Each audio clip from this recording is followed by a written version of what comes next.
Congressman Peter Welch, you're a member of the Intelligence Committee. As you listen to Nicolle, I know you've read her reporting tonight, but as you listen to her describe this, does this sound like the kind of information that in the normal course of events, your committee would have at least been briefed on? It absolutely would. I mean, it goes to the core of a democratic society's obligation to make your vote count. And if you remember, Director Mueller, when he was testifying about this, said he feared that outside interference, particularly Russian, would be the new normal. And we focus on Russia's preference for Trump over any Democratic candidate. But there's something that's actually more important. What Russia is about is sowing discord. So Americans can't have their own conversation and debate about who they want to be their president. They put out this false information and get us in these false debates.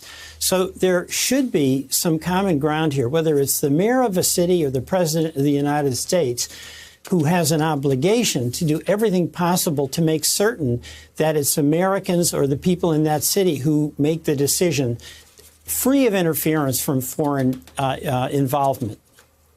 And Frank Fulguzzi, the Times, Nicolle reports that the Russian cyber attacks are accompanied by more traditional spying techniques, so that it's a complementary effort. I want to get your assessment, having read this report, of the totality of it and what the Russians are up to. Yeah, make no mistake, this is a full-on attack on our 2020 elections. This should surprise no one.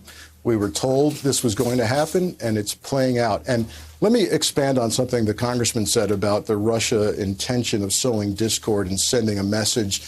The message here is that they can do this at will, and they don't expect any pushback or sanctions because of it. Why am I saying that? They use the same technique, the same signature as they did in 2016. If they wanted to pretend to be the Iranians or the North Koreans, or as the president says, a 400-pound guy sitting in his bed, they could have easily done that. But instead, they used the same Russian signature, easily attributed to the GRU, and that's telling us we're in charge, you're not. Thanks for checking out our YouTube channel. Subscribe by clicking on the button below for more from The Last Word and the rest of MSNBC.